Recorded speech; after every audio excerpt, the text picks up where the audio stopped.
dans son parcours élogieux que c'est Maître Cissé, qu'il est avocat, qu'il a fait le barreau du Sénégal. Il avait un brillant maître qui nous a quittés, paix à son âme, Maître Moustapha Diop. Et il a eu à servir à des niveaux insoupçonnés. On l'a connu comme directeur général des douanes. Mais s'il réussit ses différentes missions, c'est parce qu'il a pris la discipline. Il était au Prytanée militaire de Saint-Louis, comme enfant de troupe. Sa formation académique a été une formation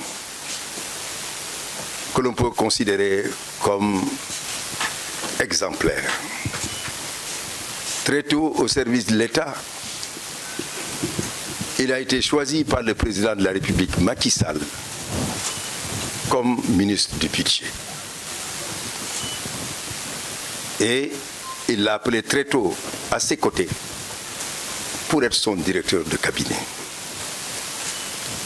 Ensuite, il lui a donné l'occasion d'aller mettre son expérience et son expertise pour diriger une des entreprises stratégiques de notre pays, la Sénélec. Mais il a été aussi à la tête de ce qui constitue l'entreprise la plus stratégique du pays, le ministère qui le coiffe et qui est devenu le ministère de l'énergie. Et après, il s'est retrouvé auprès du président de la République comme directeur de cabinet. C'est là-bas qu'il a été nommé le 8 mars comme ministre de l'Intérieur. Et partout, il a montré son expertise, son savoir-faire, son savoir, son savoir-être, son savoir-vivre.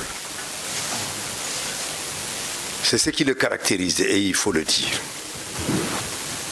Des qualités intellectuelles combinées avec des qualités humaines. Le tout au service de l'État, au service de ses concitoyens, pour assurer les objectifs de développement et d'émergence de notre pays. Laissez-moi vous dire, Monsieur le ministre, que je suis heureux que ce soit vous qui preniez la suite au ministère de l'Intérieur. Vous venez à un ministère que le président de la République a qualifié quand il m'a nommé. Il m'a dit c'est le cœur de l'État. Il m'a dit c'est la colonne vertébrale de l'État. C'est là où tout se joue, du matin au soir, parce que vous touchez la vie de vos concitoyens, mais vous touchez aussi l'État dans son fonctionnement, qui fait dire que l'État reste un mythe, qui fait dire aussi que l'État reste aussi englué dans la raison d'État. C'est ici qu'on apprend cela. Et je voudrais vous dire que vous aurez, et c'est ça la richesse du ministère, vous aurez des hommes et des femmes de qualité appartenant à des corps différents. À la tête de la police, vous avez le DGPN, un homme de très grande qualité, un homme de renseignement et qui a consacré sa vie dans la police en essayant continuellement de faire en sorte qu'il y ait la performance chaque fois qu'il y a un événement qui touche nos concitoyens, ce qui explique la plupart du temps que les résultats ne tardent pas chaque fois qu'il y a un événement quelconque qui secoue et qui crée l'émotion du pays. Autour de lui, une équipe dévoué, doté d'un esprit professionnel et engagé à servir pour avoir les meilleurs résultats. Vous avez le commandement, les gouverneurs, les préfets, les sous-préfets. Et ici au ministère, il y a un secrétaire général, Alioune Aïdara Niang, qui a fait ses preuves en tant que grand commis de l'État, qui a servi comme gouverneur à Saint-Louis et qui a laissé des traces. Pendant 6 ans et demi, cette ville qui fut la capitale de l'AOF et aussi la capitale de la Mauritanie. Il y a laissé des souvenirs mémorables. Et ici, en tant que secrétaire général, il a montré la pleine mesure de son expérience et surtout ses qualités d'organisation. Le président Léopold Sédar Senghor nous parlait, si vous voulez atteindre vos objectifs, dotez-vous de 2 choses, organisation et méthode. Et je pense que ces 2 éléments sont avec lui, ils ont été domptés, ce qui lui permet de mener à bien la tâche qui lui est confiée. Vous avez la BNSP, la Brigade nationale des sapeurs-pompiers, qui a à sa tête le général Mamadou Ndoye. Un homme du sérail d'une très grande qualité qui a fait des résultats extraordinaires avec la création de l'école pour mieux agir sur les esprits, comme il dit. Ils ont la technicité qui leur permet de sauver. Et ils le disent, sauver ou périr. Ils ont déjà fait don de leur vie à leurs concitoyens. Mais vous avez aussi, alors tout autour, parce que vous êtes ministre du culte, tout ce qui concerne aussi bien les confessions, nos religions, l'Église, vous devez veiller à ce qu'il y ait cette harmonie. Nous sommes un État laïque. Un État laïque n'est pas un État qui est contre les religions, mais qui sait trouver l'équilibre entre l'État et son fonctionnement avec aussi les exigences de la religion. Vous aurez à vous occuper aussi des partis politiques. Vous êtes leur interlocuteur parce que c'est ici qu'ils ont le récépissé. Donc, vous regardez qui sont ceux qui veulent créer un parti politique, qui sont des associations, mais des associations qui sont au service de ce qu'on appelle les intérêts politiques de l'État. Mais vous avez aussi, on parle d'associations, les associations nombreuses, qui ne sont pas seulement des associations de droits de l'homme, des associations culturelles, des associations de femmes, des différentes associations, des ONG. C'est vous qui leur donnez un récépissé. Après, donc, les enquêtes du juge. Le spectre est large. Donc, c'est bien la vie et toute la vie de la société dont vous devez vous occuper. Mais je voudrais dire une chose qui est importante. Le président de la République, Macky Sall, en vous choisissant, savait que vous étiez l'homme de la situation. Nous sommes à un tournant politique et démocratique de notre pays. Un processus électoral qui a été lancé, une campagne électorale lancée, qui sera réduite d'1 semaine, parce que le 24 mars, nous aurons un premier tour qui peut être sanctionné par une victoire d'un des 19, ce qui fait que nous aurons donc ce soir le 5e président de la République du Sénégal. Aussi, il est possible qu'il y ait un 2e tour. Et ce 2e tour, il faut l'organiser. Je puis vous rassurer que vous avez une direction générale des élections qui est d'un très grand professionnalisme. À sa tête, vous avez Thiendella Sidi Fall, connu depuis de nombreuses années et qui connaît tous les éléments qui sont associés à l'organisation des élections et au processus électoral.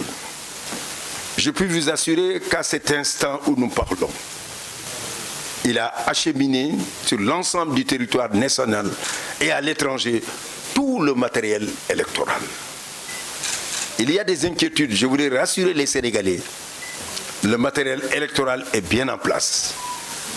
Je voudrais aussi les rassurer que les bulletins de vote sont déjà, qui portent la date du 25 février, sont déjà prêts. Et ces bulletins, alors, seront à la disposition des Sénégalais, des électeurs, lorsqu'ils doivent accomplir leur devoir citoyen le 24 mars 2024.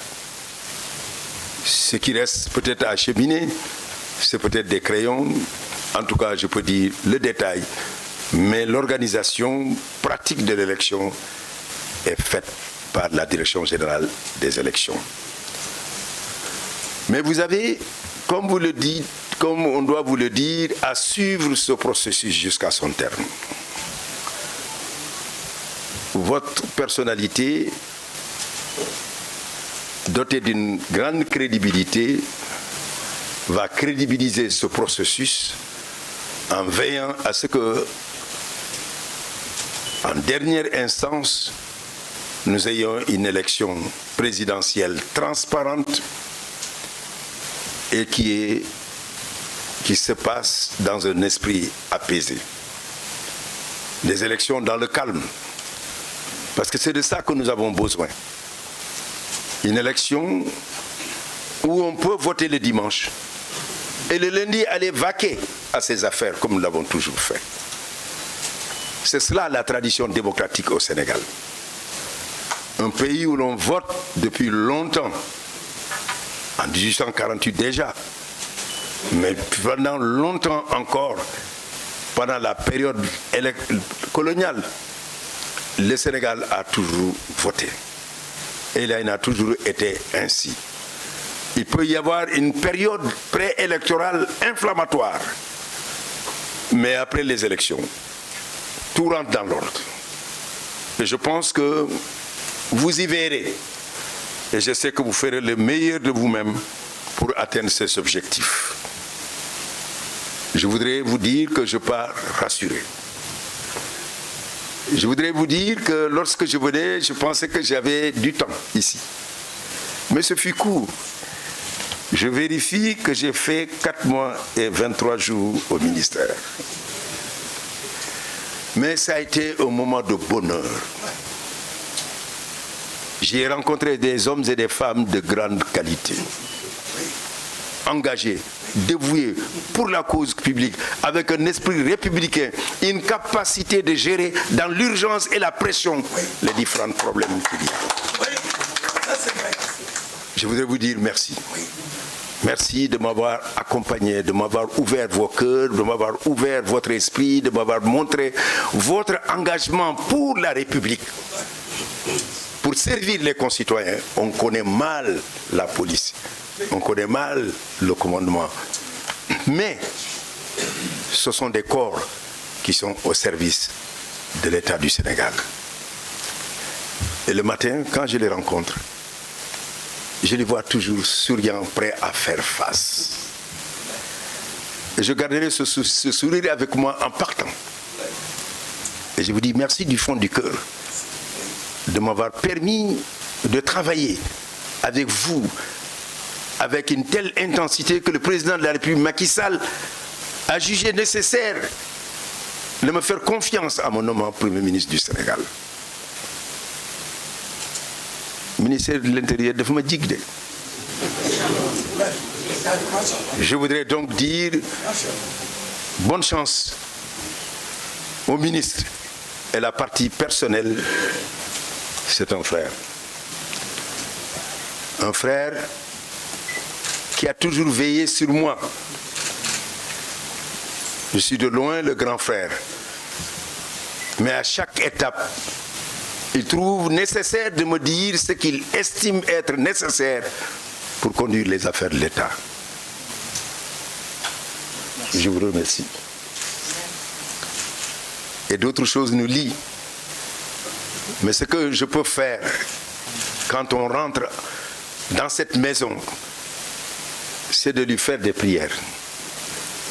Qu'il puisse réussir sa mission dans la paix, dans la santé, dans la longévité et en bonne énergie, mais surtout en bonne synergie avec les hommes et les femmes qui peuplent ce ministère. Et je voudrais vous dire aussi